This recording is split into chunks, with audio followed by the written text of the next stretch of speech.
college or which university? No, it's not. There's no need even to have a college degree. Oh, wow, okay. At all, or even high school. I mean, if somebody graduated from a great university, that may be an indication that they will be capable of great things, but it's not necessarily the case. You know, if you look at, say, people like Bill Gates or Larry Ellison, Steve Jobs, these guys didn't graduate from college. Dropouts, yeah. But if you had a chance to hire them, of course, that would be a good idea. Yeah, okay. So, you know, just looking just for evidence of exceptional ability, and if there's a track record of exceptional achievement, then it's likely that that will continue into the future. What does people like you and Steve Jobs have in common, or Bill Gates, or people like that? What is it you have in common with them? Well, I mean, those are pretty different personalities, you know, between Gates and Jobs and Ellison. Business and success. I think you know, all three of those were technologists, but with different types of skills. You know, Jobs was obviously very good with aesthetics, and you know, he understood technology, of course, and he really understood what people wanted even when they didn't know themselves. And he was not afraid to, you know, break boundaries. But, like say, like Gates would probably be better at, you know, sort of raw engineering and technology than Jobs, but not as good on aesthetics. But I mean, for all of these guys, they're obviously very driven, and they're very talented, and yeah, and they're able to attract great people to build a company. But I mean, the ability to attract and motivate great people is critical to the success of a company, because a company is just, it's a group of people that are assembled to create a product or service. That's the purpose of a company. People sometimes forget this elementary truth.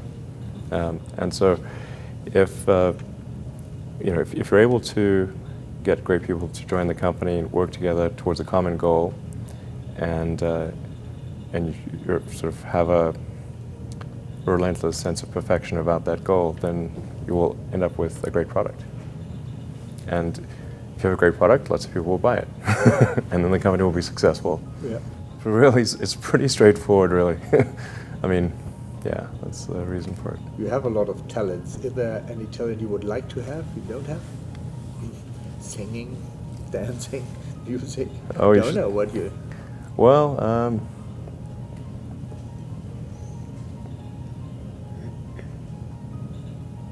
mean, I suppose I'd like to play a musical instrument.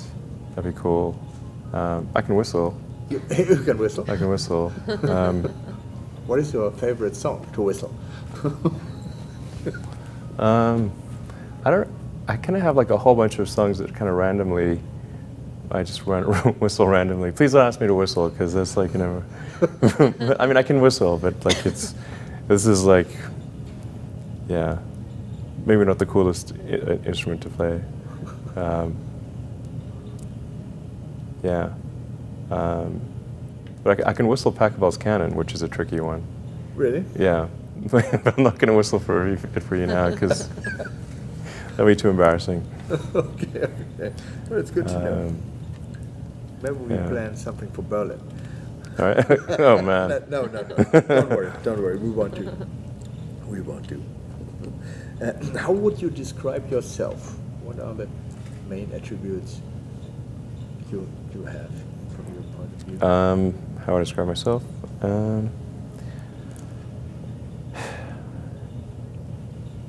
Well, I mean, I seem to have a high innate drive, and that's been true even since I was a little kid. You know, I really had a very strong drive.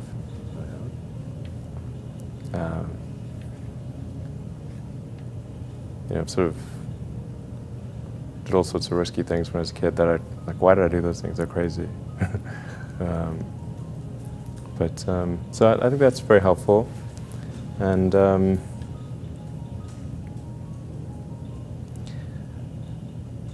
I care a lot about the truth of things and trying to understand the truth of things. I think that's important. If you're going to come up with some solution, then the truth is really, really important, I think. I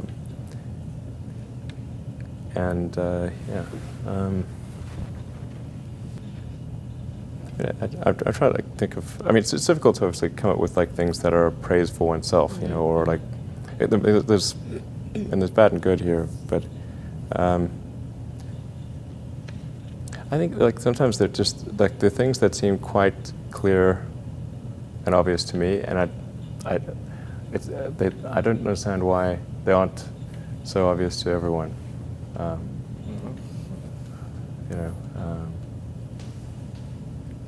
So would you describe yourself as fearless? I mean, are there areas when you seek people for advice, and who do you ask for?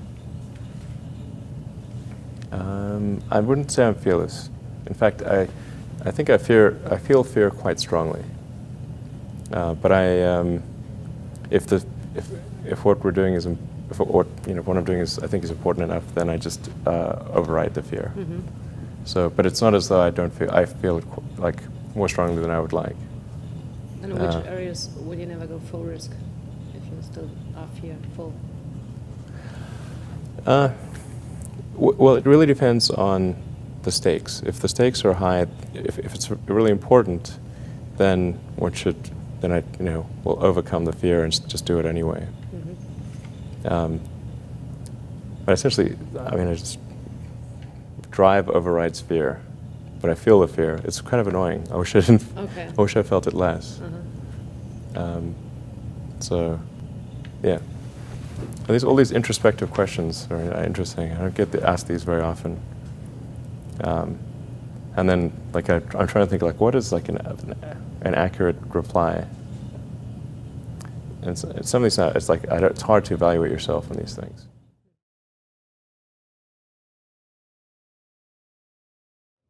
It was a terrible time. Yeah, everything was going wrong at once.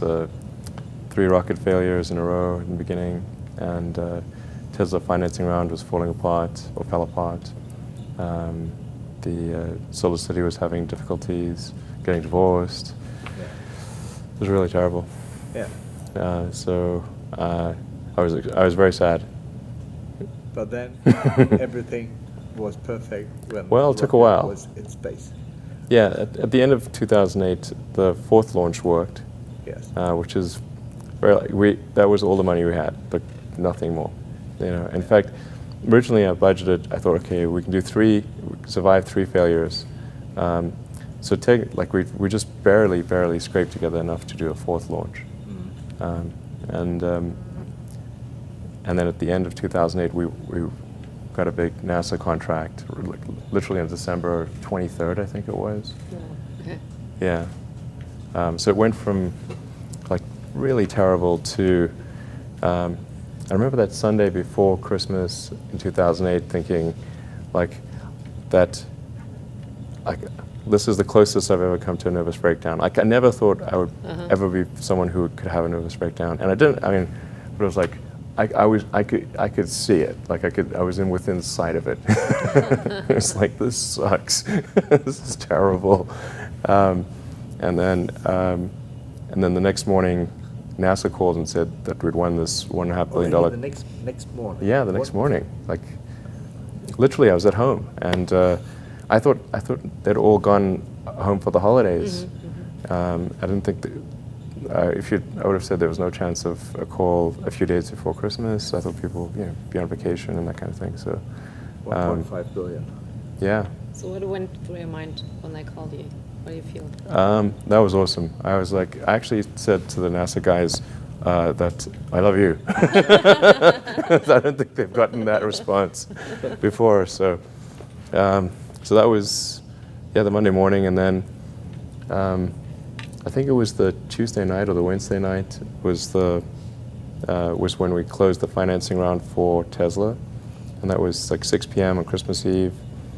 It was the last hour of the last day when it was possible. And we would have gone bankrupt a few days after Christmas if that round had not closed. Yeah. You flew for the NASA and for other. Yeah, we've launched satellites for commercial Yeah. operators. So SES in Europe and